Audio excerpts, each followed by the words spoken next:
What's going on, guys? Welcome back to Dime Dropper for another 2021-22 post-game recap. Before we get started, please make sure to subscribe on all platforms at YouTube at Dime Dropper Podcast, Apple Podcasts, follow us on Spotify, and of course, to subscribe on all social media platforms at Twitter, Instagram, and Facebook at Dime Dropper Pod. First live of 2022. Happy New Year to everyone, wherever you may be. Shout out to the Dime Dropper fam. Before I get started as well, though, on the Lakers-Kings game, which is the subject of tonight's live and the only game I'm going to be talking about, I want to say a little word about Sam Jones. As many of you guys know, Sam Jones is the only player I've done a mixtape on or a highlight reel on, and that's for a reason.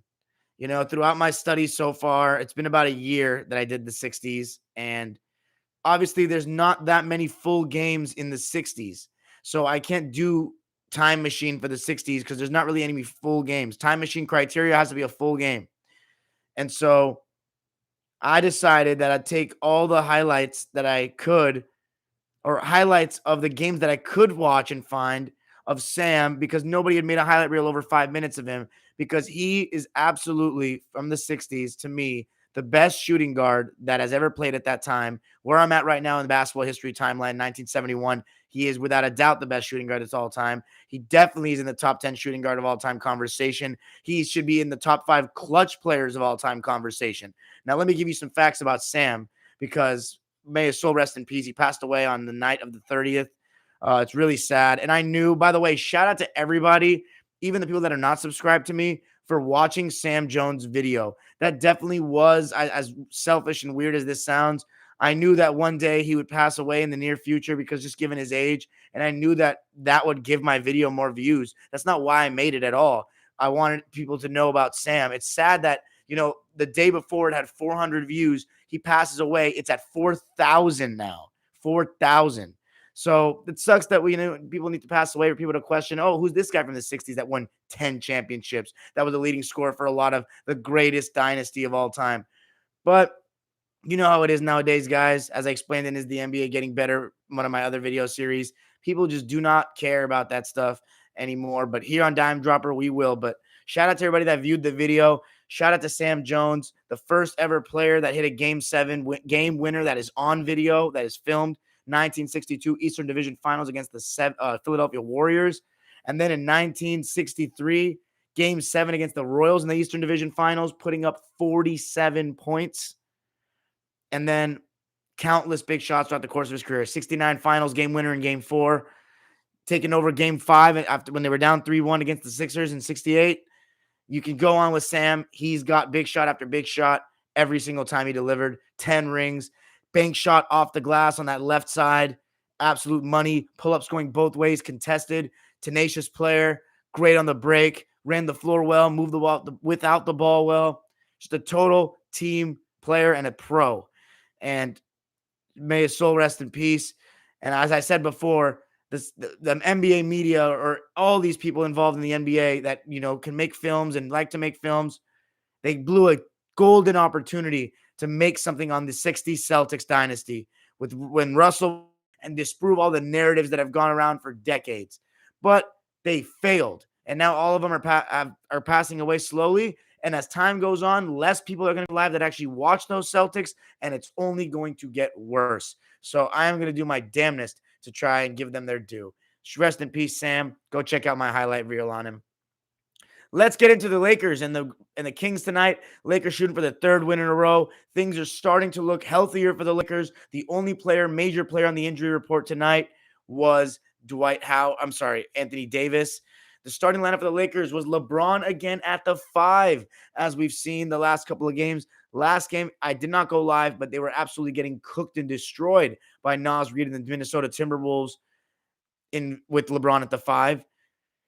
Tonight, they were going up against Damian Jones at the 5 and then Marvin Bagley at the 4. But Marvin Bagley really did not attack the basket. I don't think he made himself enough of a presence on offense, but we'll get into more of that in a sec. But he started alongside Trevor Ariza at the 4 and then 3 guards, Westbrook, Bradley, and Monk. And you know what? It was okay. I'm not going to lie to you guys again, and I apologize for this. I did not get to watch the beginning of the game, the first quarter. I turned the game on towards the end of the first quarter. So I didn't see how the Lakers went down by 6 at all. But the second quarter, I watched the second quarter, the rest of the game, and I noticed some things from the Lakers. For one, their defensive intensity and effort was higher than normal. I know the Kings scored 114 points, but they were hitting some tough shots, especially Buddy Hield, who got really hot as the game went on. But the Lakers overall, their effort was better, and you just had better defensive personnel in the game because Austin Reeves, as we've talked about on so many occasions so far this season, helps the team when he plays. He's versatile. He can play off the ball, catch and shoot, which the Lakers need more shooters for Russ and LeBron to space the floor, even for guys like THT to space the floor, who reap benefits off guys like Ariza, like Reeves. And then obviously they can defend, when teams go small, almost 3 positions they can switch onto sometimes. And they just are better laterally. They fight harder through screens. They're just more defensive-minded players than your Monks and your Mellos. And, THT's not a bad defender at all. He was playing good defense tonight. But I think Reeves and Ariza will give you more consistency on that end. And I thought that the Lakers were sharper. LeBron being in that 5 role was getting put in more pick and roll actions, so he couldn't rest on defense as much. And I thought he, for the most part, held his own. He was in drop coverage on different occasions and did a good job of just stepping up enough to take away a runner for the ball handler and also taking away the pass for the roller. Because, Damian Jones, Alex Len, despite the fact that Alex Len has, kind of stretched his game out a little bit, he didn't shoot any threes tonight, and Damian Jones shot 1 3 tonight, but he's a rim roller. So he didn't have to worry about pick and pop situations. And I think LeBron did a pretty good job of the drop coverage. Lakers did a good job of, for the most part, helping LeBron when need be, when he stepped up, taking the roll man, and we're decent. And LeBron scored a couple of nice baskets in the second quarter, moving without the ball for a couple of plays. But as the quarter went on, the Lakers just could not get a string of consistent stops. De'Aaron Fox and Buddy Hield hit some contested threes that, you just got to shake their hand. It was not bad defense by the Lakers at all. Dwight Howard getting inserted back into the lineup tonight. We talked about this the last couple of games and the Lakers went small. You definitely still need Dwight Howard in there. And he was big tonight. Only 22 minutes, but he really made use of his minutes. And he talked about this in the postgame show. He really said that, tonight, every minute he was going to get, he's going to try to make the most of it. And that he did. He was crashing the glass. He was active and he was scoring around the basket and giving THT, Russ, different guys an option when they drove to dump it off to, hand it off to underneath the rim. And overall, very solid performance from Dwight Howard. Good to get him back in the lineup. 14 points and 14 boards. A couple of lobs he finished too were on some Orlando, poor man's Orlando type of time. He had one attempt where he took off from like the middle of the key. In his prime, he probably would have thrown that down and completed it, but he missed this one. But a guy I also want to shout out that was making plays, and I'm going to give him a little bit of a dime dropper alert, ladies and gents. A little bit of a dime dropper alert because we've watched enough games this season to see it. Malik Monk, one of the better passers on this Laker team.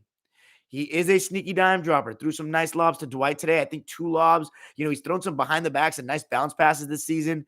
You think of Malik as a guy that's a microwave shooter, comes off screens, shoots with no hesitation, score. But he really he has a knack for a solid pass. And throughout the game, I just felt as though, especially the first half, at least the second quarter, I should say, that I watched, and then the third quarter, Russ and LeBron deferred a lot more and really let the role players get going. And I think that overall, it was good. It got the confidence of the other guys high. The only thing is, I think the Lakers can, with their small ball, I don't know how good it is against good teams. I don't know against good teams, it's LeBron at the 5 is going to work. And that gives you, without Anthony Davis, that poses a question.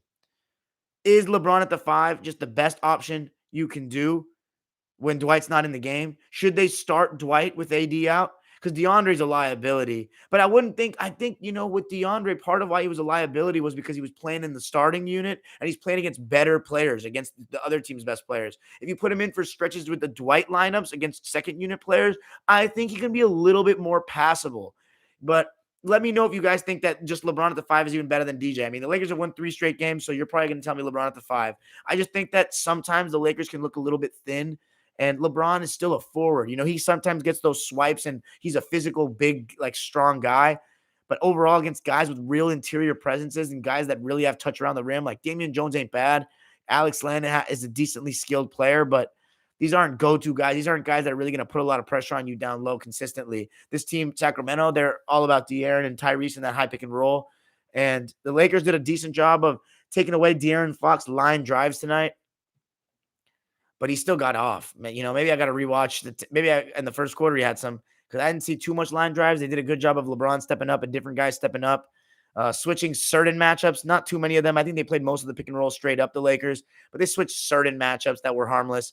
But 30 points for De'Aaron, 6 assists, 4 turnovers, though, maybe one too many. 12 of 21 from the field, 2 of 4 from three. So he shot really efficiently all over the board. Also made all his free throws, 4 of 4.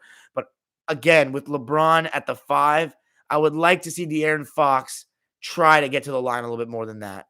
I think the refs were definitely letting some stuff slide, but you got to try to get to the rim more than that in my eyes, especially when you're De'Aaron Fox and you have all that bounce and so athletic at the rim. But same with Tyrese. Tyrese has shown that he can pull up for three when you don't step up on screens and drop coverage. You got to step up, and he can make reads. He's got good height and size to pass over the defense. And the Kings are doing a pretty good job of swinging the ball and finding open threes. And that's not just the Lakers, bad defense thing. That's more like, modern NBA spacing. When you send a second defender at the ball handler, which is a lot of ball handlers, and in basketball, when NBA players that are good with the ball, if you give them line drives to the basket, coming off a screen, or you give them a step, you got to have a secondary defender, and that's going to leave someone. Back in the day, the rotation was a little bit easier, though, a lot easier. Nowadays, you're giving something up. That's why when you can have switch everything personnel, it kills the pick and roll, which makes guys play one-on-one. But the Lakers don't have that personnel. So they're playing a lot of those pick and rolls straight up, went to the break down by 2. Third quarter, though, the Lakers got off to a bad start, and I think it was lazy defense, particularly by LeBron on the rotations. And I thought that a couple times late closeout on Mo Harkless in the left corner, that put the Sacramento. Oh, I'm sorry, that was in the fourth quarter. I'm getting it twisted. Sorry about that. The third quarter was whatever for the beginning of the game, beginning of it for the Lakers. Trading baskets again, not really being able to create separation. Russell Westbrook, though, really sacrificed a lot of touches tonight. He was not too involved in the line in the offense. He had some really nice cuts and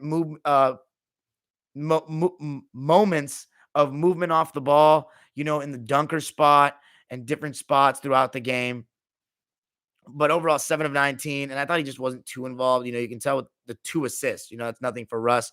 Just wasn't too involved as well. LeBron let THT work, and THT had his best game in a while, one of the best games of his season, maybe the best. 19 points, 4 rebounds, 6 assists, and an efficient 9 of 13. He did not settle. He only shot 2 threes. He came off those screens hard, got to the rim, was very aggressive all night, and was just exactly what you want to see if you're a Laker fan. Overall, though, that third quarter, as I said, very trade baskets. And Avery Bradley was also hitting some shots too. Malik Monk as well. Again, just coming off screens. And, even with the ball, when LeBron sends the screen, and I like when LeBron sets a screen because you have to pick your poison. Because Monk, when LeBron sets a screen, you can't just let Monk walk into a three. So you got to step up, and that leaves LeBron on the roller. So sometimes it's that moment where you let Monk come off that screen because you're worried about LeBron on the roll. Boom, that's a 3. So we saw that a little bit tonight. Melo was also really solid, in my opinion. He only shot 6 times, but all of them were like in the mid post, and he was dominating in the end of that third quarter. But he also did not wait for the last shot at the end of the third quarter, and they got burned off that with Davion Mitchell. Fourth quarter, Kings started off 5-0, led by Davion Mitchell, hitting some floaters. Melo was not playing any defense. I mean, he's just not that great at defense, never has been. Guys were he was running, letting guys blow by him with his half-ass closeouts. LeBron was not rotating. LeBron wasn't really helping in that stretch, and the Kings went up by 5. But then Malik Monk answered back. LeBron answered back, taking it to the basket, and LeBron was not hitting his jumper for large stretches of the game. But after he hit those 2 layups and shot a couple jumpers, that's what he's doing, is getting himself in rhythm. As I said, he's not the type of guy that's just not going to shoot, and then the last 5 minutes is going to go off like that. It's like Bird. He's a different way. He gets himself in rhythm in those beginning shots in the fourth, and then he hit 2 threes, just rise up when guys were sagging off a bit because they were scared of the drive. And then he started attacking Buddy Hield in pick and roll, putting Malik Monk with him as the screener, and we saw that pick and pop with Ellington at earlier games of the season. It's much more effective with Monk because he has way more off the bounce. Ellington has nothing off the bounce, and he's an even better shooter. And that was working, and they were getting their reads. Eventually, it got to the point where Hield switched on to LeBron, and LeBron went right to the basket and drew a foul. And then I think he got an offensive rebound on that one, and then he got the and one that sealed the game. LeBron James asserting himself at the end, showing he's the best player on the court. And even though he did not have an extremely ball dominant night, and I feel like because of his center role, because he was involved more on defense, he looked gassed for a stretch of the game in that third quarter. Like his shots were short. He wasn't going to the rim for large stretches. He was just sitting behind the 3-point line, not moving without the ball. But credit to him. He paced himself like he knows he can and took over. My question is, will that work against better teams? But let me read the lines. And I have to end this live a little bit short. End the podcast version of it a little bit short because my computer's going to die. Sorry for the unpreparedness, but to continue the live, I have to end this kind of quick. LeBron, 31 points, 5 rebounds, 5 assists, sacrifice playmaking duty, which is shown in the assists. 12 of 26 from the field, 3 of 10 from 3. As I said, a lot of threes. 4 of 5 from the foul line. Westbrook, 19 points, 7 rebounds, only 2 assists, 7 of 19 from the field. Malik Monk, 24 points, 8 of 15 from the field, and 6 of 11 from 3 was awesome. As I said, Dwight, 14 and 14, THT, 19, 4 and 6. So that's it for me tonight, guys. 3 wins in a row for the Lakers. Make sure you subscribe. Make sure you watch Sam Jones's video, and make sure you comment on this. Super chats are turned on if you want to drop $1, a dime. Probably a vlog coming out tomorrow for the Clipper game I went to yesterday, but it was short and it sucked. Peace out. Woo, guys, hold on.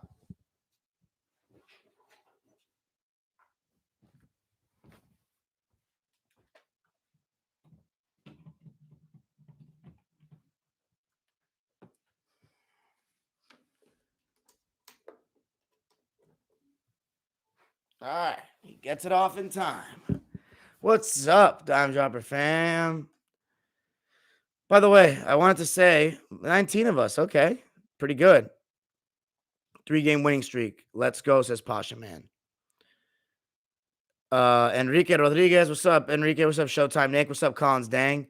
He says you can say what y'all want, but the game ball belongs to THT. Okay, I probably would have given it to LeBron just because he closed the deal, but I feel that. Ashir Sarwar says LeBron Monk combo. That was yeah, look for that going forward in that pick and pop. Enrique Rodriguez says someone tell Frank Vogel to put Dwight Howard in the starting lineup, especially for next game on Friday. Okay, so you answered my question against the Hawks because we need him to take down Capella. Facts. Okay. Raid Chaudhary says they need to re-sign Stanley Johnson. What's up, Raid? By the way, guys, shout out to the Chicago Bulls, #1 seed. I'm wearing this sweater. That's not a regular Bulls sweater. My uncle gave it to me because it has the 1997 finals patch on it. So it's vintage. Remember what I said about my rule? I don't just rep regular teams' gear. That's not the Clippers. It has to be vintage.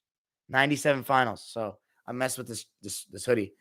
And my mom went to school in Chicago, so I'm a sympathizer for the Bulls. They're one of our dime dropper teams, but I haven't really been consistent with that. By the way, guys, I think I'm just gonna purchase League Pass for the rest of the season because one team Bulls for $70 less, it's not worth it. I'd rather just get 29 extra teams or 27 extra teams for the extra 70 because there's just a lot of games where I'm like not trying to watch the whole thing, but I'm like, why did these guys lose? What's happening here? And I want to watch parts of it, but I can't because I don't have League Pass. And obviously, everyone's like, oh, stream it. No, because watching games. Those games I want to watch bits and pieces later to break it down and see what's going on. Only games I watch really live are LA right now.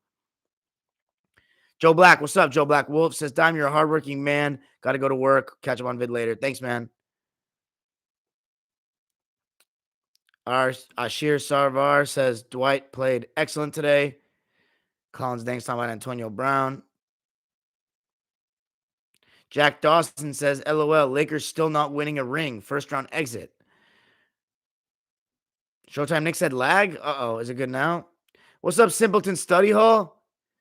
Nice to see you, man. Maxwell Valencia says, RIP Sam. Simpleton Study Hall says, people are comparing this team to the 2004 Lakers. Hell no, that team was rolling in the regular season. They probably win the ring if Malone is healthy, despite the tension, Kobe and Shaq. Yeah, they definitely were doing better than this. MC Zolger, what's up, Moises Canega? Says, Sam Jones, clutch as fuck. Collins Dang says, this Lakers team's kind of like the 2012-13 Lakers, but worse. Yeah, fair enough. Showtime Nick says, hold up. He says, I actually do plan on a How Good Was So and So series soon. The first guy I have in mind is Walt Frazier. Let me know if you need any help on that, or games or clips, whatever. I'll plan on Sam Jones sometimes, and of course, some baseball and football players too. Make sure you guys subscribe to Showtime Nick. Are you at 1,000 yet, Showtime Nick? Tell us how many you're at because you're close. Get Showtime Nick to 1,000. Frazier would be great. I'd definitely watch that, like that, share that. Ashir Sarwar says Malik Monk is God sent. Dwight was a difference maker. Collins thinks is that dime wearing a Bulls hoodie. Right? It says Malik has been incredible these last few weeks. Yeah, he really's been really good. Russell Westbrook with 0 turnovers. Oh my God, did I not say anything about that?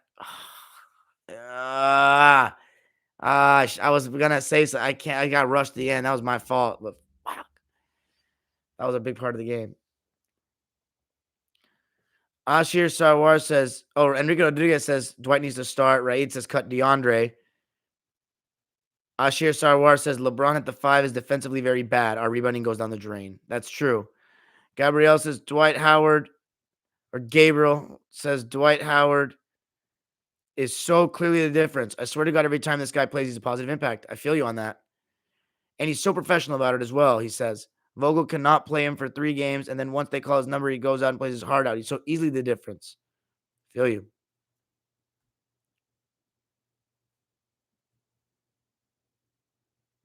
Gabriel says, and if you watched Howard's postgame interview, my God, it made me feel sorry for him. He was so professional, just saying, I'll try my hardest when my number's called. I'll do whatever my coach tells me.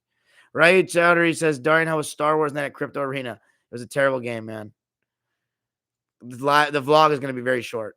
I'm just doing it because I want to document every game I went to for my own sake.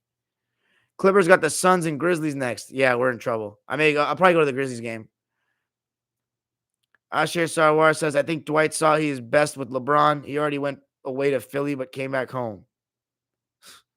Okay. Showtime Nick says, LeBron, THC, or Malik Monk for game ball. Yeah. Richard says, Dwight should get more minutes. Right? Does Darian any... Oh, another thing I didn't talk about was that jump ball. God damn it. Westbrook in the jump ball. Yeah, that was weird. Any idea why the refs called it a jump ball in the last possession? I do not know, man. They were confused. Point blank. Eric S. says, what was the reason why THT played so well tonight? The rotation looks similar to other nights. The spacing of Reeves and Ariza and Monk all playing at once. You know, they had a lot more. I think the Lakers had more shooters tonight. They went smaller. Remember, you don't have it. You didn't have DeAndre Jordan. You didn't have Anthony Davis. Anthony Davis, even though he can stretch the floor better than some bigs, people are not too worried about that outside shot. Look at the percentages. So that and LeBron and Russ let him go. That's big. And I think Russ did a better job today of being in more dangerous spots, like the dunker spot, short corner, because people are not worried about him at the 3. So, yeah. That's your reasoning. Good explanation? Asir Sarwar says that jump ball was so sus. Remember, Super Chats turned on if you want to drop $1 at a time. I'm coming out with the Time Machine episode this weekend. I'm going to be working on it the next couple of days. I got my external drive, get some shit off my computer. Oscar Robertson's first game with the Bucks is coming up. Pistol Pete Maravich's first game with the Hawks is that same game. I will advise, man. I have 3 videos out now. Time Machine. 69 All-Star game. Check it out to see the talents of the late 60s. Kareem's first game. Check that out to see how Kareem was, his strengths, weaknesses, everything, his situation in his first year. And then the night the Knicks won the championship. If you really want to see one of the best point guards of all time, Clyde Frazier. And, of course, Jerry West and Wilt and how they kind of did, and Elgin, all 3 of them did not do the job. Thank you, Collins. Dang, I appreciate you, my man.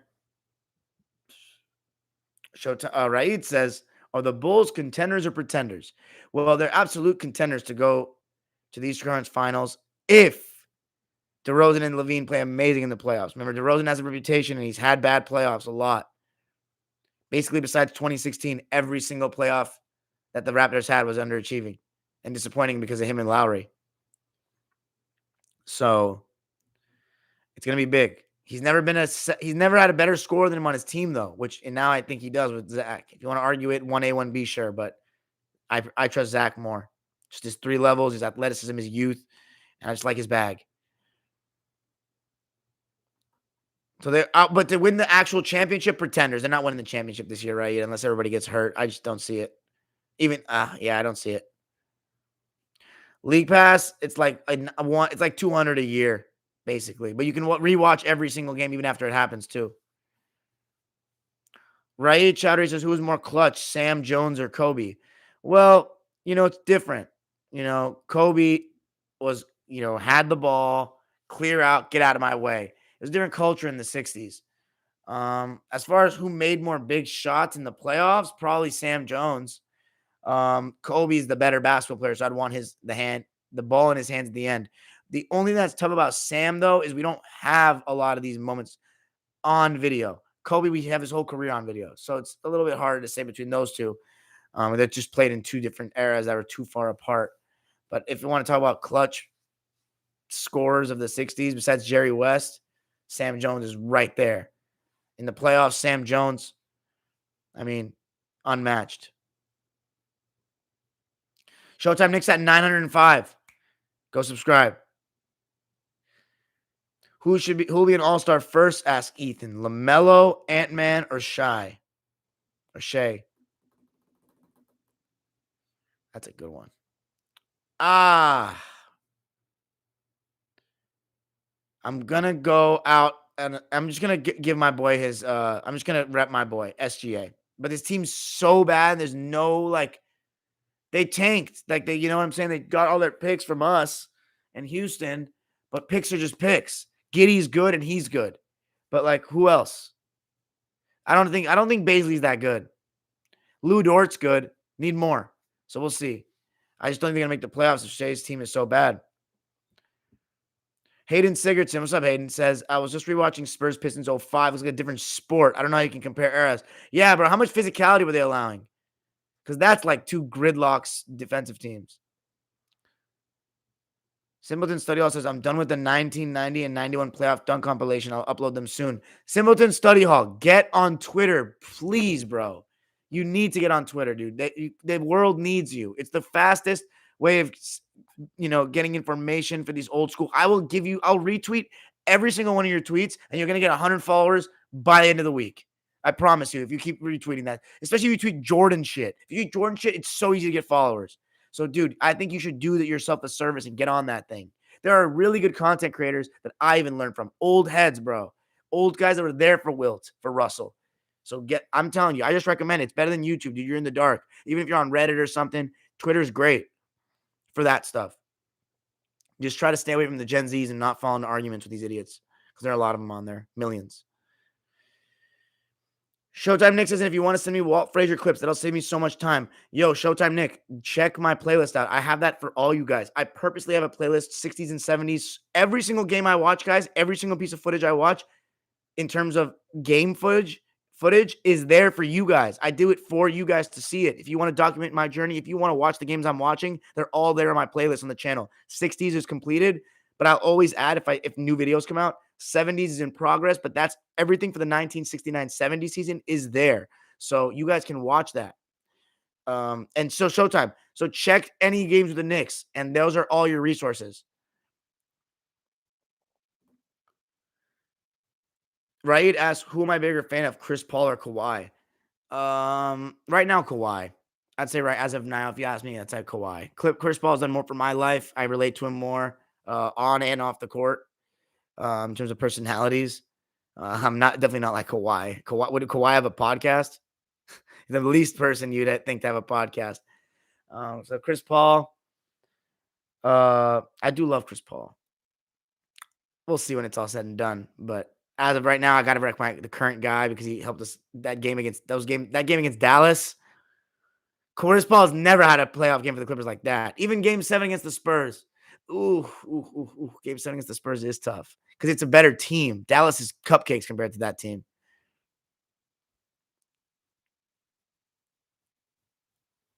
John Lentz, what's up, man? Haven't seen you in a minute. He said they called it a jump ball because no one touched it before. No one had possession.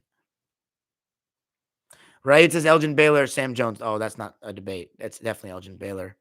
Even though he didn't win, Elgin Baylor is like a real superstar player, like transcendent talent. The best small forward of the 60s by far. But Havlicek took over in 69, arguably 68, but truly 69 and onwards, Havlicek's league at that position on lock. But Elgin Baylor's better than Sam. Sam is fantastic, though. Sam's an all-star, but I wouldn't consider him a superstar. Elgin Baylor is a freaking superstar. Am I going to watch Clay's return? Oh, yeah, we should definitely do a video on that. Yeah, I'll do that. Let's go live after that game. We'll definitely go live after that game. The Warriors are playing so well. And by the way, I want to still say, guys, these are specifically for my subscribers need to know this. Guys, do not think that because Steph Curry is shooting poorly lately and he's missing shots that he makes, that he is playing badly. What do I always say about field goal percentage, guys? That people are too obsessed with it. As I said, in the NBA getting better. If the team is winning and a guy like Steph Curry is playing so much, you're doing something right on some end of the floor. In Curry's case, he's the nucleus of their offense. They have how many games have we talked about with Curry last year as a dime dropper team? Open looks and cuts and lanes for everybody else because they're so worried about Curry off the ball. You have to have your eyes not just on the ball where he is at all times. He attracts two people without the ball coming off screens. That's so lethal. That helps everything. So even, and this is what I'm going to tell you guys, Steph Curry, sometimes he'll go 10 to 27. That's a better game than sometimes when LeBron goes 12 for 20, but he's dribbling the clock out and he's not moving without the ball. And he's just making, his reads and playing LeBron ball and no one else is really doing it, touching the ball like that. The Warriors, they're constantly moving, they're constantly setting screens and they're passing the ball movement and moving without the ball. Two of the most important things I always emphasize on the show with the best teams in NBA history always have. And if you think that a team that did not have it, like the 2016 Cavs or a team like that, is in that conversation, hell no. Because the teams with the best ball movement, the triangle teams that won, the Spurs teams that won, the Celtics in the 80s, the Showtime Lakers, the 60s Celtics, the 67 Sixers, you can go down the line. Move without the ball and ball movement. And the Warriors of our era have it as well. So we're going to definitely go live after that. Steph is my MVP. As the Warriors should not have this good of a record. They really should not. But only because Steph Curry is that good, they have it. Because without him, this shit is not the same. Draymond Green is great, but he is playing quarterback because everybody's worrying about this nuclear weapon that they have. And Draymond stepped it up. He should be an all-star this year, there's no doubt. And Wiggins should get some consideration too. He should definitely be on all defensive teams. There's no doubt about it. Wiggins has done a great job reinventing himself as this role player that's 18 points a game, can create his own shot, also can spot up and plays defense and guards the best player. And I got to give Wiggins props for that. He may have not fulfilled his potential, but he is still could end up being a starter and top 4 player, maybe top 3 on a championship team. So is he really not fulfilling his potential? We'll see. He may not be 30 points per game, best number one, like all the hype, but whoosh, he's really playing well. And, Gary Payton's kid is doing a great job too. I just think that you got to give Kerr credit, man. These guys are all bought in. It's night and day from last year. Poole, Payton, Otto Porter, and Nemanja Bjelica. What great additions. Just more shooters. Bazemore was not good. Oubre's decision-making wasn't good. And I think the Warriors are taking this season much more seriously. Let's see the questions. 1960, right? Film of West. None. That would be great. Listen, if Jerry West's 1965 Western Division Finals, where he averaged 46 points a game, he didn't have Elgin Baylor, and he beat a team with Walt Bellamy, who is in episodes 2 and about to be 4 of Time Machine. So you guys know he's good. Walt Bellamy, Gus Johnson, who you guys saw in Time Machine 1, 69 All-Star, who's a monster. And then Don Ole and Bailey Howell, 2 other All-Stars that were in their prime at that time. 4 All-Star caliber players, 3 actual All-Stars on that season. And Jerry West with Archie Clark. No, wasn't Archie Clark? No, with a young Walt Hazard and Dick Barnett. And I think Bob Boozer was beating them. And none of those guys were, any of them were All-Stars that year. Maybe Dick Barnett. But there's not enough film. 46 points a game, though, is nuts. That's a still standing record for a series. But I got to go with 08 Kobe. Gabriel says, Dime, I know you like Magic, but do you hold it against Magic the prime Showtime Lakers lost to a sophomore Hakeem in the 86 playoffs? Absolutely. But I got to go watch the film. But yes, both losses against the Rockets ain't good enough for me. Eric S says, do you think SGH, his maximum ceiling is as high as Jaws? No, but he can be around the similar level. Gabriel says, I feel like the Lakers had absolutely no excuse to lose those Rockets. Yeah, they probably didn't. Magic has blemishes. Jordan and Russell really are the only ones that don't really have playoff blemishes like that. Kyle Dominic Yu says, do you think Reggie Miller and Indiana could have won a championship if the Malice in the Palace didn't happen? Maybe. That's a great what if. Right, Chowdhury says, Darren, when's Ricky G coming on? I think this month. That's going to be big. Ricky Jizz. That's going to be an episode in itself. He has his whole agenda planned. Right? Are you on Twitter, bro? Showtime Nick says, I don't even have much of a platform. And I tweeted, don't make fun of kids for believing in Santa Claus. There are grown men who think LeBron is better than Jordan. Yeah, Showtime Nick, you've been getting some banger tweets out there. Because you know what it is? I retweet it, and then my followers, which a lot of them are like Jordan fans, like they will retweet you, and then it goes to the Jordan fan circle, and it'll blow up. Like that's how quickly it is. It's wildfire, as you said. Hayden Singerton says, is CP3 dirty? He can be. Yes, John Lentz. Man, I miss you, John Lentz. I love seeing you in the chat. Shout out to the OGs. This is the most we've had in a live for a little bit. So 24 people. I don't even want to get off right now because there's 20 plus of you guys in here. I think the Sam Jones may have helped the algorithm, guys. I'm hoping it revives the algorithm. Remember, keep commenting on all my videos and likes till we get back to those 1,000 view videos, 900. Let's get it up for the time machine, guys. By the way, I have a new video planned. It's called With My Boy Fabian Perspective. He's from New York. He's a Knicks fan. He's been a Knicks fan for 20 plus years, 30 plus years almost. 30, I think, years. Why did Melo's Knicks fail so miserably? Or what went wrong with the Melo era Knicks? And we're going to be breaking that down. And it's going to be awesome. There's a new video coming up. Raid says, so who's the better small forward all time? Elgin Baylor or John Havlicek? Oh, that's a great question. Here's what I'll say. Elgin Baylor has the bigger impact on basketball. Elgin Baylor is the more iconic player. Elgin Baylor in his prime, before the injury and started in 64 when he had calcium deposits in his knees or whatever. And he kept hurting he got hurt more and more. Like, may have been better than any Hondo. The problem is, I don't have enough film to know that. I know he put up 62 in game 5 of the 62 finals, or 61. But in game 6, when they were up 3-2, they admittedly blew a double-digit lead and said that the moment got to them, himself, along with his teammates. Again, that video's in my 60s playlist. You should check that out. That one's really interesting with Chick Hearn, Tommy Heinsohn, Red Auerbach, Kuzi sitting there.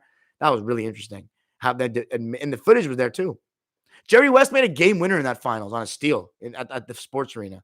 So, it was at the sports arena, not the Forum. Sports arena. So go check that one out. But Hondo did win 2 championships as the best player on his team. Elgin did not. And then Elgin didn't win, period. And I don't think it's coincidental. That's the thing. Everyone's always going to use the Elgin just played against the Celtics thing. And look, even if you take away 62 because he wasn't the higher seed, they should have won in 69. No excuse. And Elgin is part of the reason why they lost. He had bad games in that playoffs. His finals actually his best series, but he still didn't play that well. He had a terrible game 4. He just didn't work well with Wilt because he likes to operate on that right block. And that's where Wilt likes to operate, do that little flip shot. And even if Wilt's operating on the left block, it's 2 guys that love the block. Elgin likes to go inside. Wilt's, camping there most of the time. And I don't think he liked it. And I also think there's egos involved there as well. And 70 as well, with Willis out. Elgin was part of the turnover convention in game 5 at the Garden when Willis went down. And then in game 7, he played okay, actually, but not enough. Not enough. And then obviously the Lakers won the championship right after he left. And would they have won with Elgin, with Sharman? Who knows? Havlicek, his longevity was better. He moves without the ball better. He's way better at defense. That's not to say that Elgin was bad at defense. I haven't watched enough. There's not enough film to even dictate that. I think he was passable. He was good. He was decent. Not all defensive guy. John Havlicek is a great defender, all-league defender. He's great laterally, great instincts, makes all the hustle plays, best endurance of any player that I've ever seen. He's extremely clutch. I'd say clutcher than Baylor. He just made the big plays when it mattered. Like he just did it. He found a way every time. I'd say they're both fantastic passers. I think Hondo's a really good. I've seen more from him passing, but I know that Elgin has a lot of like great passes that were just not filmed. That 4-year difference that Havlicek came in after Elgin makes a big difference in the film. It truly does, especially when Elgin Baylor's prime, like his best days, kind of ended short. I know he was still good after, but the John Havlicek that I see is better. I got Havlicek. He's also 8-0 in the finals. It's not like he just won 2 rings by himself as the best player. He won 8 times. So I think Hondo's incredible, and his longevity for that era is unreal. 16 years and playing at a high level for a lot of those years. So I got John Havlicek. As maybe unpopular to 60s people. It probably is because Elgin's so transcendent. Like, but when you really look at it, I think a lot of Celtics fans, he's the leading scorer in the history of the Celtics. It's not like this is a nobody I'm talking about. Yeah.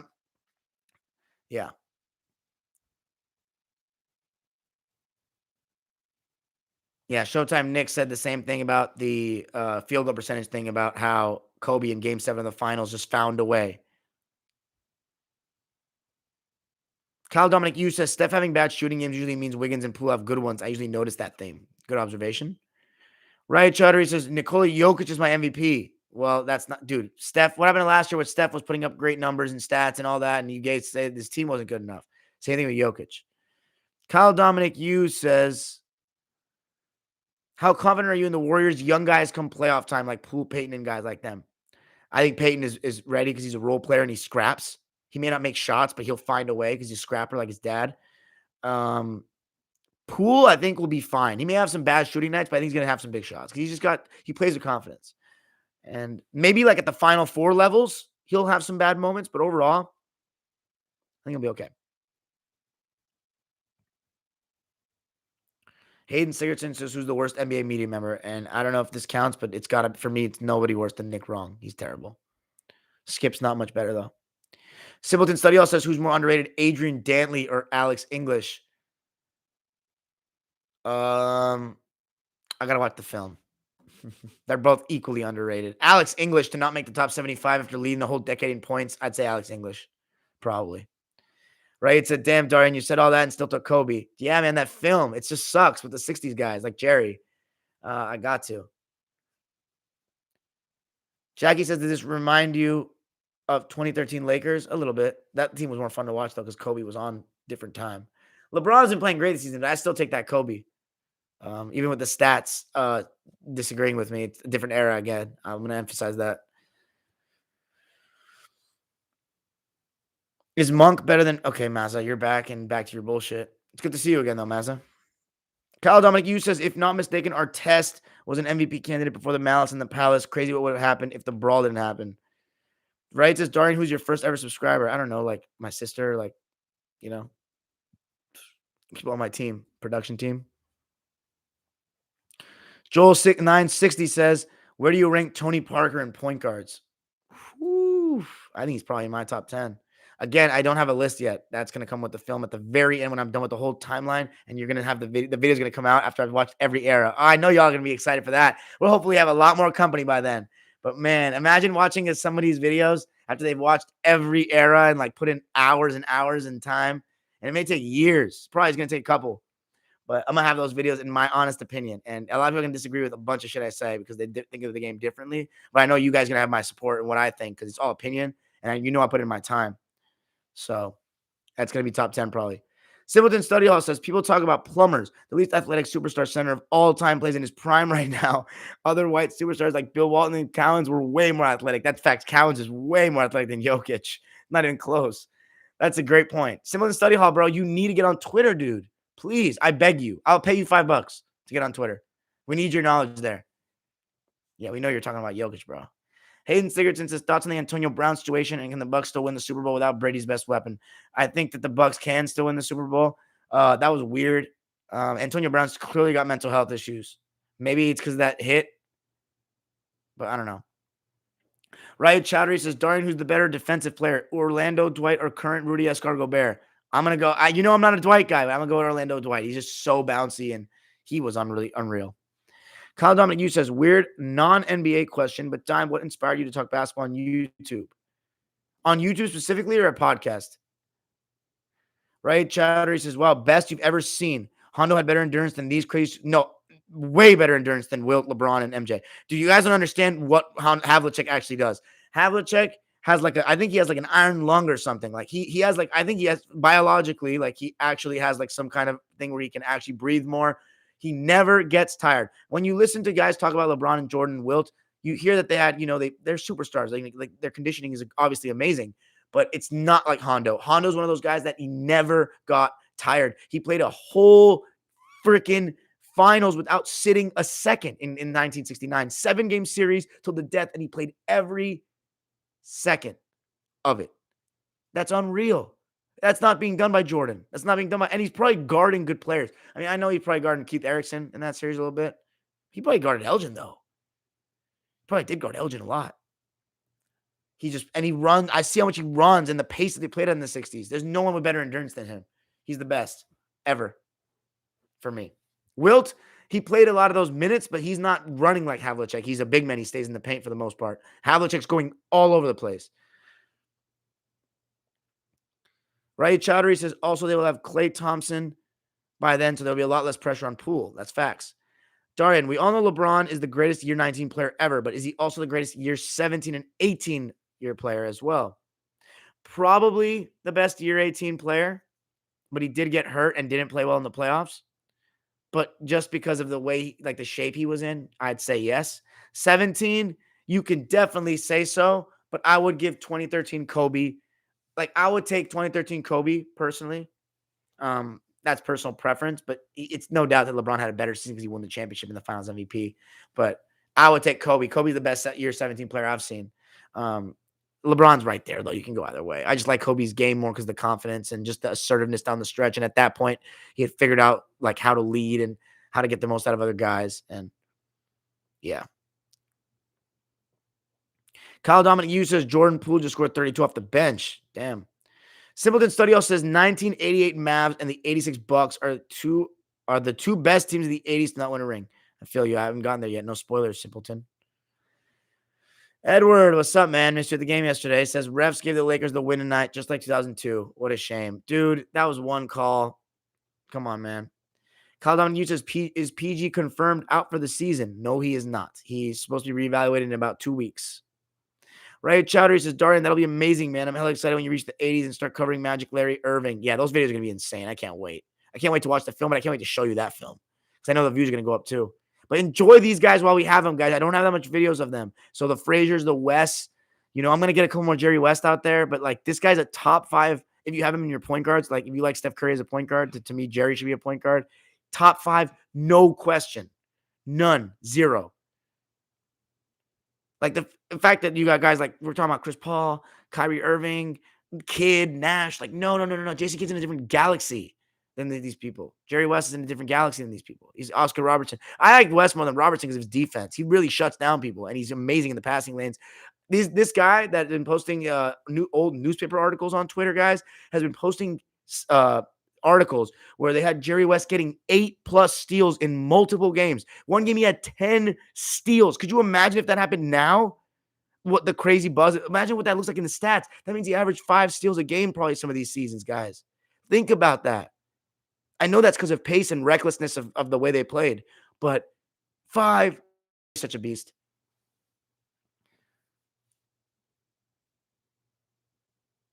Jackie says, do you like the Rams' chances for the Super Bowl? Not as much as before. I don't know if Stafford's ready. I truly don't know if he's ready for this moment. He's been turning the ball over a lot lately, and I don't know if I'm confident about that. Showtime Nick says, I wrote a research paper on concussions in college, so I know it's some scary stuff. I saw some people laughing about AB's antics on Sunday, knowing CTE likely has to do with it. I don't find it funny. Well, I'm looking forward to seeing that video, Showtime Nick. I still have to watch your Isaiah video. Kyle Dominic uses, I'll specify, talking basketball on a platform. I always wanted to because it's what I did at school all the time with my friends. And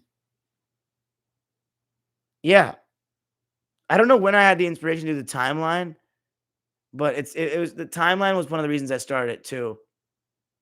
But I don't know.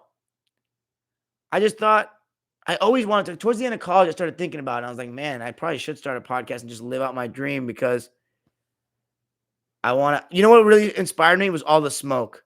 All the smoke when they started and they were interviewing like having players on, just talking to them like that. I was like, man, I want to like build some relationship with players and like just talk to them as a fan, but also as like a person that has played, not like a normal media member. Like, not obviously I haven't played at a high level, but like played enough that I can tell that I know what I'm talking about. And I know their careers inside and out, and really have a conversation with them and ask them the questions I always wanted to ask and meet my heroes, and then build everything else off that, like Clippers and Laker content, being an LA guy because I've always watched LA games. And then this journey of the history of the game has just made me enjoy this more, and it's really my new passion about it. Do I think Cat should be an all-star starter? No chance. Should he even be an all-star? Yeah, probably, right? Him and not Ant, right? Just Cat? Because definitely not D'Lo. Grade Brad Stevens' tenure as a Celtics coach. I'll give him a B. Kyrie's returning. Ooh, maybe I should go live tomorrow because of that. That's big. Will it be better for the Nets or? That remains to be seen. Scipio. Ooh, hat giveaway game on Saturday, says Edward. I'll probably see you there then. Jonathan Jakob Q says, I went to the Warriors game yesterday. Jordan Poole's a stud. Damn, who'd they play? The Heat? That's awesome, dude. How much are those tickets? Are you a Warriors fan? HFGH, haven't been on this channel in a while. Dude, we missed you. Just wanted to point out this is one of the best, most educated chants in the basketball community. Hey, thanks, man. Hey, make sure to keep leaving likes and comments, guys. The more algorithms. If you guys don't even have a chance to check out my videos, just give it a click. Just because that click means more people watch it, and we won't be not popping up in your feeds. Darian said, what year did they start recording steals and blocks? I'm not sure. 70s, though. Darian, did you start your timeline when you had that realization about the modern NBA? Yeah, it's really what it was. When I saw the last, no, it was really the Last Dance. The Last Dance made me think Jordan's better than Bron, even though I was starting to contemplate that Bron was better at basketball. But I was like, Jordan has a better legacy. But that's bullshit. Like, I can't believe I even said that. That's so disrespectful. It's not even a knock on LeBron. Like, it's just Jordan's just so insane. I didn't understand. I forgot. Like, I didn't watch, because you know what happened? I'd heard all my life that that Jordan was the best, right? So whenever I watched him, I had such a high expectation of him, and like whenever he like even missed a shot, I'd be like, "What the hell? Like I thought he was Michael Jordan. Like just never misses." Like that's how they make it seem sometimes with this guy. And Scotty would always impress the hell out of me. Him and Kukoc, never really Jordan. Magic of all the big players was the one that impressed me the most. But of course, they don't put Magic in the GOAT debate, so I didn't even thinking about him because that's what they try to do. They shorten your attention span and think Jordan, LeBron all the time.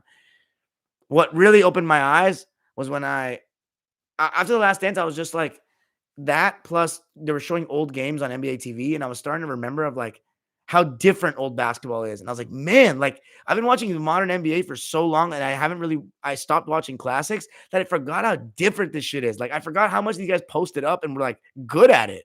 I was like, man, I kind of missed that. And I was like, I mean, first of all, there's no guys like Shaq and Barkley and when I was watching basketball. There's some good players. They're not like guys like that. Like that really want to destroy you in the post, destroy you every time down the floor.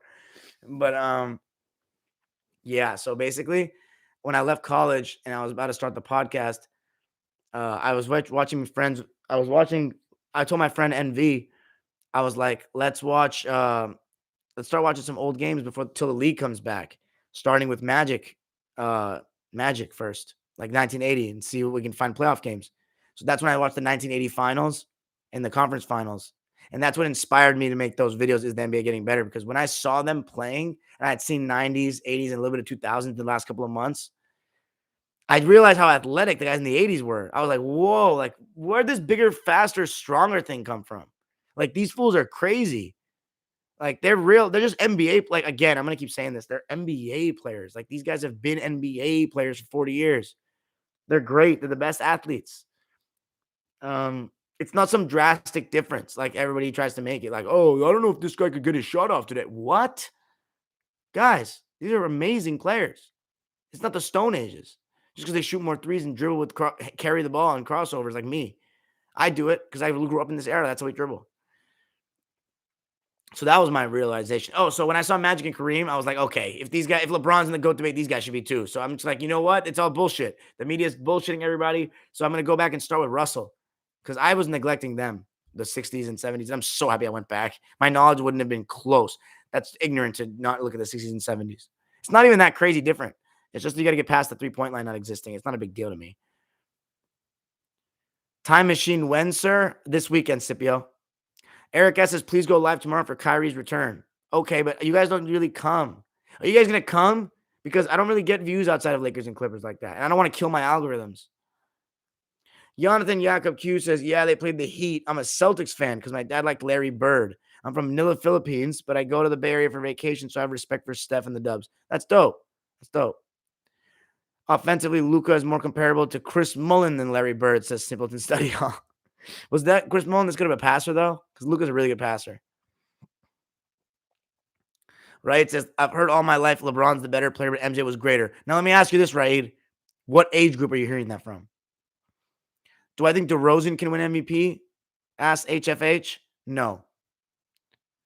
He's playing great, though. 2-game winners, the first person to do that in back-to-back games. In back-to-back days. That's impressive.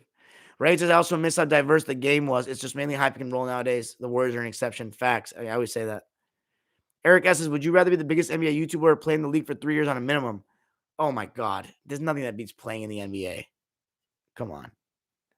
I love talking about the game, but if you think that's comparable with playing the game, and if I had NBA talent, oh, my God. Come on, dude. Do you watch boxing or UFC? Only big fights. I'm not that knowledgeable. It's cool, though, for sure. Joel6966 says, Cat's low having a career year in shooting and defensively. I agree with that. He should be better than this, though. He should be this good. He should average 28 points a game with the talent that he has. What's your thoughts on Bol Bol? Simpleton Study Hall, did you watch my video with my friend Will? He played with Bol Bol. That was my first time ever featuring a person that played in either college or the NBA. And he talked about Bol. I think he's really talented. I think that he's too skinny, though. I don't know if he's strong enough to take advantage of his size at this level. But I think he definitely deserves more of an opportunity. And he's really tall and can face up and shoot. And he needs more of an opportunity.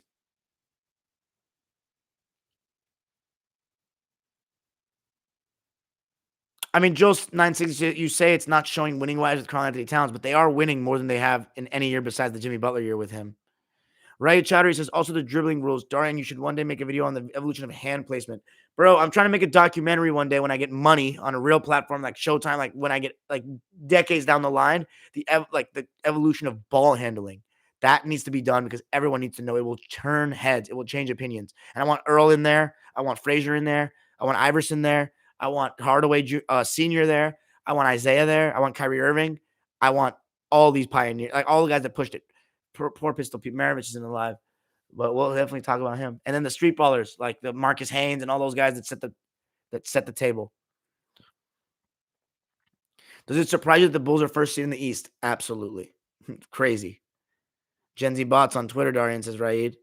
Is it true that from the 60s to 90s, teams wouldn't emphasize getting back on defense to prevent the transition, and mostly everyone just crashed offensive boards? Yes. That's how basketball was. Crash the boards, second chance opportunities. Which also led in the 80s to a lot of fast breaks. And in the earlier eras, too. But that's what they like. Like, that's what basketball was. It was a fast-paced game back then. It didn't get ridiculous. Although I kind of like the ridiculous. It's all about what you like. I like the 80s the most, though, I think. That's the era I'm going to like. But I do like 90s, too. Kyle Dominic you says, even Kevin Love. By the way, shout out to the Cavs. That's unbelievable what they're doing. I predicted them to be freaking 12th. This is insane. So good for them, man. I was crazy sleep. I knew Mobley was good, but I didn't think this whole 7'3" approach, it's just been unbelievable. Jared Allen. I know I love Jared. I like his game. I like him, but I didn't think it was going to be like that. Because they've given me nothing to show they're going to be a real playoff team in the last couple of years. They've given me nothing, just potential. Potential is potential. It's like the Sacramento Kings. Speaking of Showtime, are you excited for the HBO series? Yes, I am. Unlike Magic, who I know there's going to be a lot of sex in there. Some guy was telling me that Jerry Buss in my space the other day, Jason, he's probably going to be a future guest, really knowledgeable, writing a book on the ABA, knows a ton, guys. I'm going to have some knowledgeable older fans come on soon, historians, and it's going to be really good for you guys that actually care. You're going to see some of their knowledge, and it's going to be the best knowledge you can find on this app for that stuff, on this app or on YouTube for this stuff. They know so much. But he was telling me that Jerry Buss really liked younger women, like almost all younger women. Interesting. Right? It says also that NBA players fall for pump fakes in the 60s as much as they do now. No, absolutely not. But they don't jump as much. So, like, you know what I'm saying? Like, jump shooters, Like if you can stop and pop, you would do great in the 60s.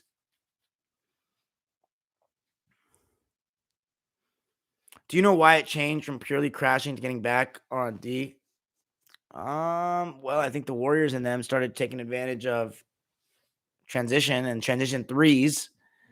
And I think that they started going back to the old game of the 80s and the 70s and 60s where it's more shots, more points.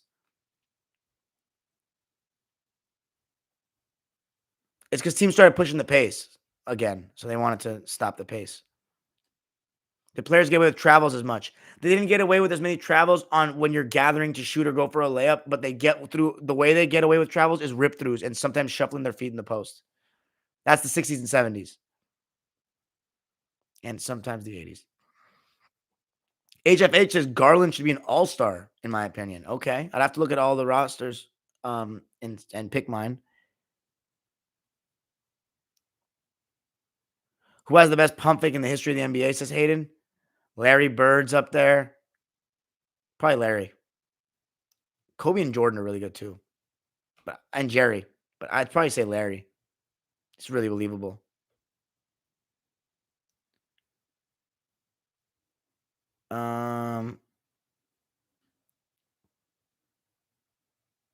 Simpleton Study Hall. 2K is a joke. Eric S. is ready to put Stockton in all-time point guard ranking top 5. Not for me, because I consider Jerry West and Steph Curry point guards. If we take those two out, then yeah, probably. But I have to watch more film. He's top 10, though, easily. Hella disrespected. And I wouldn't get any mad for anybody for saying he's top 5, but he's just not better than Oscar and Jerry by any stretch. And he's not better than Curry and Magic either, or Isaiah, really. I think those 5 are just definitely better than him. No disrespect, but I think they're way better.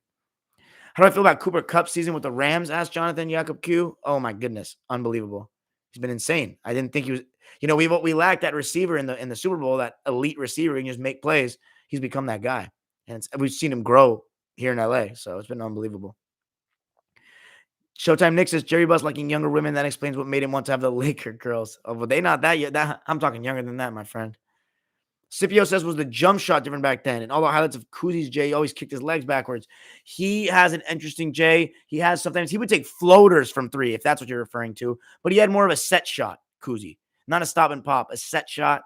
And guys had different jumpers, yes, unorthodox for today's game. Smoother releases now. But some guys like Jerry West, even guys like Keith Erickson, that's just a random guy. Not even a great shooter, but he just had a smooth release. Dave Bing. Sam, obviously, Hondo. These guys could shoot it. Lou Hudson. Bill Bradley, DeBuscher, Jerry Lucas. All these guys could had normal shots. John McLaughlin, as you guys see in the videos. Right, Chaudhary says, should Paul George and Anthony Davis still be all-stars despite the amount of games they've missed? Paul George should definitely be an all-star. Anthony Davis, I don't know. Man, is PG really not going to make the All-Star? The only reason we're in playoff spots is because of Paul, so we have to have him. He should be there. Yes. Oh, I agree with you too, Showtime Nick. Stockton's not better than Clyde either. Yeah, I agree. He's not better than Frazier. Showtime Nick, did the Game 7 change your opinion on Frazier? Everyone needs to watch that video, man. That Game 7, 36 points, 19 assists. I broke that down. Gabriel says, I was watching McHale highlights, and I was surprised how easily he got such deep position for his post-up. Why does it seem like sometimes, I don't know if this is true. It's probably not.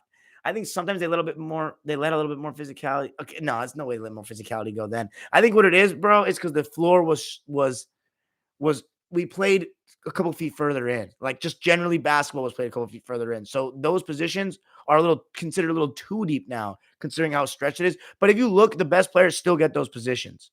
I think what a lot of guys do now is they foul when they're down there before the guy gets the ball or on the entry. But if you see, some guys still get good position. They just got to also, though, offensive players don't try hard enough, in my opinion. It's more on the offensive players in this era. What players will do now is front and have a guy hopefully waiting weak side, but that opens up other things. So it's many different ways. I think part of it is the legal defense, people not wanting to front because it's harder when you front and bring the rotation defender over, unless there's 2 guys in the paint. But I think it's mostly because the game is moved away from the post. But also, no, McHale, the guy like that, that's a skill how deep he gets his position. It's not just that it's the game's inside, more inside, and played closer to the basket. He gets it because he fights. And he has great body, like the way he uses his body, he gets low, pushes people with his butt, lower body strength. That's another thing. People don't have good bases and lower body strength anymore. That's another reason people used to create more separation. They don't do it enough. Do I think Kawhi's coming back anytime this season? No. Kyle Dominic Hughes says people say Stockton's so great because he's a traditional point guard. Jonathan Jakob Hughes says, I notice a lot of Gen Z bots dismiss past NBA legends just because they're white, but we have great white players today. I know they're idiots. That's a good observation. They're idiots. Ray Chowdhury says Darian Weber field goal percentage is lower for the individual player back then because, and this is in the NBA getting better. I answered all these questions, but because they did not prioritize shot selection. They just came up and chucked because the initial strategy when the shot clock was created in 1955 was the same thing that they started doing in this era, which everyone thinks is a new concept. If you shoot more shots, you'll score more points. So yes, that's what they did. And the hard rim. You know what I'm saying? You don't get as many friendly bounces. It's just clank, burnt. You can hear the sound of it. The backboard, you have to get such soft touch on that thing. So hard rim. And I also think a lot of players, when they had chances to dunk around the basket, they didn't because it was known as unsportsmanlike. And remember, colleges started banning dunking in the late 60s because it was known as non-skillful as well and to limit Kareem. So I think that part of a lot of layups were probably missed too, but also congestion. You know what I'm saying? And when you're running that much too, it's like I think fatigue wears in on them too with their shots. But if you look at it by the mid 60s, it starts averaging out to 2000s kind of pace. I mean, field goal percentages. It's mostly the hard rim and the pace. That's why if trust me, if there were turnover stats kept back in the 60s, there'd be a lot of games with 30 plus turnovers back then. I don't think the basketball IQs in the 60s were highest. I think that they were playing the style just like the players now are playing the style. They were a little bit smarter than now in terms of like fast breaks, moving off the ball, like fundamental plays, simple shit. But they did sometimes take too many risks with their passes. But I think the 80s and the 90s is when IQs peaked. 2000s got way too ISO heavy. But I think the 80s and 90s were the IQ peaks of basketball.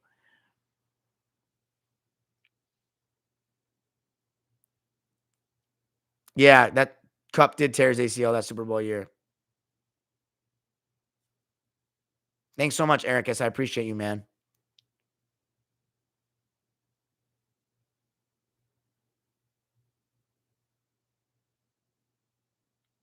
Kyle Dominic uses the depth matter in the playoffs. Yes.